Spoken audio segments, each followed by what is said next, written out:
What's up everyone, welcome back to FM Scout. I'm Tookajobs, and in this video today we're going to find out if the gegenpress has been nerfed or if it's just a big myth and it still works.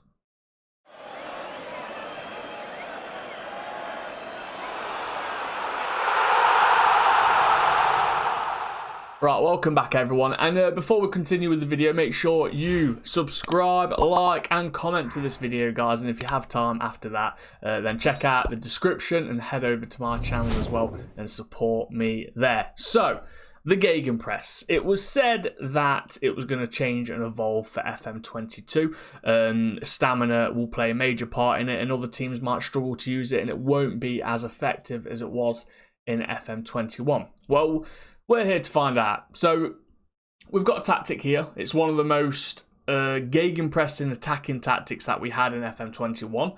Obviously, it's got the high line. It's got the high line of engagement, the high defensive line. Obviously, as you can see here in the possession, high tempo, out of possession look, much higher line of engagement, prevent short goalkeeper distribution, and much more often on the trigger press. All right, so it's as much gegenpress as we can get. So we're going to see if it actually works or if it has been dampened. All right, we've just got three teams here: Leeds, Strasbourg, and Swansea, all mid-table teams in their respective leagues. All right, Leeds in the Premier League, Strasbourg in League One, Swansea in the Championship. All right, so basically, normally with a tactic like this, teams do fairly well. All right, the gegenpress and the push-in, and yeah. It works. It works. So now we've brought that tactic into FM22, and we're going to see if it works again with basically like a tactics test. All right. And if you're not sure what gegenpressing is or what it is during a match, then here's a small example of what it is.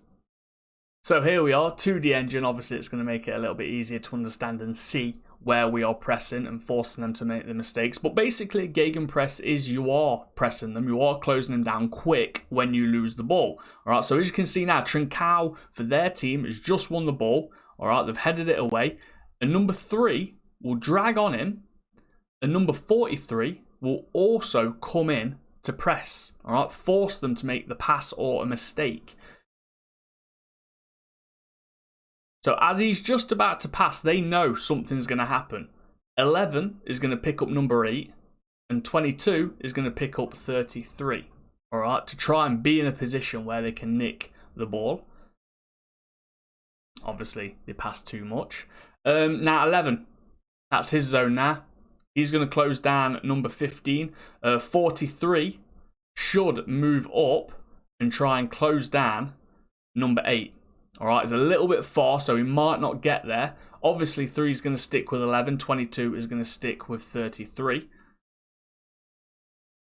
And again, as he is just closing him down now, he can't go anywhere. He's not facing number 11, so he can't turn around there. He should have probably passed back to number 15, but didn't. Obviously, that's down to the player intelligence.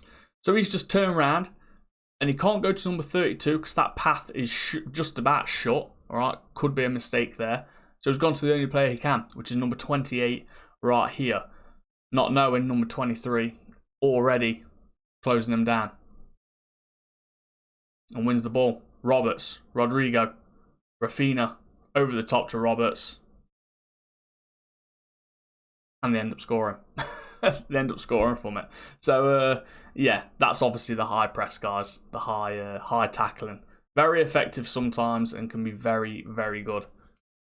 So like I said, we did a tactics test with 3 teams using this high pressing gegenpress tactic. And basically they're all mid-table. All right, so anything above mid-table can be classed as a success and the tactic has worked and it hasn't actually been nerfed as much as we think it has. All right, we've got a lot of comments, people mentioning that it hasn't, it's still working, still absolutely fantastic. So here we are, Leeds. All right, Leeds are a mid to low bottom team. They are predicted 12th in the league. And they come 5th, guys. All right, they've come 5th. They've got a couple of players in the top 3s, to be fair, with Rafinha on the assists and player of the matches. If we go to Strasbourg, another mid-table team in League One, all right, they came 6th. All right, so these teams are finishing above expectations. We go to the lower teams now in the championship. Obviously, these teams might have some great stamina players in the middle of the park that can actually handle the gegenpress. So we're going to Swansea. All right, now Swansea, again, a mid-table team. And they actually finished 4th, went out in the playoffs. It's a shame, but they could have been promoted. So I thought, right then, they've all done well position-wise. What about players? Did they get injured? Did they get tired? Was there a lot of injuries compared to the rest of the league? So we can have a look at that. Medical history, medical centre, injury history, league comparison up here. So these are the injuries that we've got. Now we're bog standard, all right? We didn't get a lot compared to the league, and we didn't get little compared to the league, all right? Injuries so far this season was 56 when you're expected to get 77. So we're doing better than expected when it comes to players getting injured due to a tactic, due to overworking, all right, being tired. Again, with Strasbourg, medical centre, injury history. We're a little bit above the middle zone, but we're still in between. We're not the worst, we're not the best. 56 injuries so far this season, expected 72. So you can see there that it's not causing players problems, being tired, obviously running out of steam, basically, at any point during the seasons, dropping off or anything like that, obviously suffering from injuries. It's always smart, don't get me wrong, to switch players out, to try and have enough players for rotation, but that's with any team or any tactic, basically. Leeds as well, Premier League, a very hard league. Injury history, pretty much middle, guys. Pretty much middle. Expected 88 injuries, and we actually only got 52. So, all in all, I don't think it's changed much.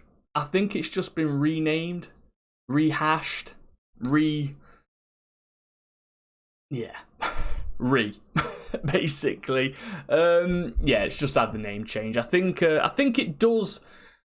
I don't think it affects the team performance, but I think it tries to make you think about certain players in a system with a gegenpress rather than just chucking anyone in. Does it make a massive difference? Of course it does. All right, if you've got players that have got stamina, you're going to be more effective. But has the gegenpress been nerfed in reality? All right, no, I don't think it has. But that's just my opinion. All right, we're still early games, guys. The patches for the full release, the patches later on down the line could totally change this. But for now, everything seems pretty much standard when it comes to a gegenpress style or pressing high up the pitch. It still looks effective. It's probably just trying to make you more aware of certain players that can go in that position. I think that was the whole point of them trying to talk about the gegenpressing is dead or changing. I don't think it's changed. I think it's just trying to make you aware or trying to make you think, when in reality it's exactly the same. So yes, this was obviously our take on the gegenpress. Hopefully it did give you a little bit of insight or understanding of the gegenpress style, if that's the style that you're going to try and to adapt for your team. But yeah, hopefully it still carries on working for you guys. If you have a totally different experience with the gegenpress and it no longer works whatsoever for you, then let us know in the comments. But so far for us, a couple of tactics tests, teams are still overperforming with the high press, high intensity tactics. So in our eyes, they're still effective and they're still doing the job and they haven't been nerfed. All right, so yeah, I'm Tookajobs, this is FM Scout. Make sure to subscribe, like, and we'll see you in the future. See you later, bye.